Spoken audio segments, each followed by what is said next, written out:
तारदाळमध्ये 53 कोटीची पाणी योजना कार्यान्वित। तारदाळ, खोतवाडी, कोरोची या 3 गावांचा कोरोची मतदार गण अनेक वर्ष विकासापासून वंचित होता।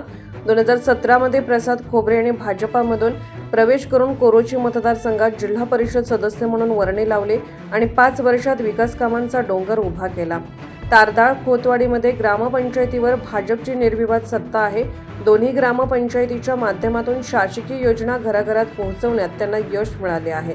यामुळे महिलांना घरोघरी उज्ज्वला गॅस देऊन त्यांचे जीवनमान उंचावले आहे। या सर्व विकास कामाबरोबर जिल्ह्यात एकमेव 53 कोटींची जलजीवन मिशन पाणी योजना तारदाळमध्ये आणून ती कार्यान्वित केली आहे। तसेच कोरोना काळात कोरोची, तारदाळ, खोतवाडीमध्ये कोरोना केंद्र उभारून गोरगरीब जनतेला आरोग्याचा दिलासा दिला आहे।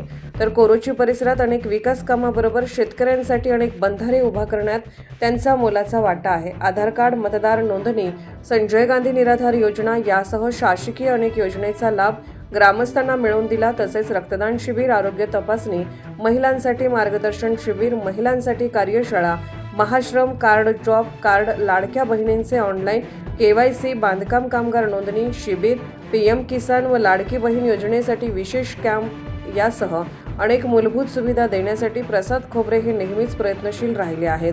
त्यामुळे त्यांच्या या राजकीय कारकिर्दीचा वारसा पाहता येणाऱ्या जिल्हा परिषदेच्या निवडणुकीसाठी खोबरे यांच्या सुनबाई सौ प्रियंका प्रवीण खोबरे या इच्छुक असून मतदारांची पहिली पसंती असल्याचे बोलले जात आहे।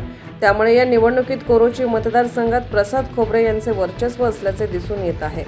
तारदाळ मधील महत्त्वपूर्ण कामे: महावितरण MSCBचे पहिले सबस्टेशन प्राईड इंडिया जवळ चालू झाले आहे व दुसरे सबस्टेशन कॉलेजच्या पाठीमागे काम चालू आहे। 2 महिन्यामध्ये सबस्टेशन चालू होणार आहे। एका गावामध्ये 2 सबस्टेशन हे जिल्ह्यातील एकमेव गाव आहे। तारदाळ, खोतवाडीमध्ये शेतकऱ्याच्या मागणीनुसार दिवसा लाईट मिळावी यासाठी पाठपुरावा करून शेतीसाठी दिवसा लाईट मिळण्यासाठी प्रयत्न केले। जिल्हा परिषदकडून घेण्यात येणारा मानाचा राजश्री शाहू छत्रपती 2020 पुरस्कार मिळाला। छत्रपती शाहू महाराज यांना भारतरत्न मिळण्यासाठी कोल्हापूर जिल्हा परिषदमध्ये झालेल्या मीटिंगमध्ये ठराव करून शासनाकडे मागणी केली। जिल्हा परिषदमध्ये पहिल्यांदाच जिल्हा परिषदची शाळा बांधण्यासाठी मोफत जागा देणाऱ्या व्यक्तीचे नाव शाळेवर देण्यासाठी जिल्हा परिषदच्या मीटिंगमध्ये ठराव करून तारदाळ मधील गौरीशंकर नगर येथे शाळेसाठी मोफत जागा दिलेल्या कैलाससी लक्ष्मीबाई कलगोंडा पाटील यांचे नाव शाळेवर देण्यात आले।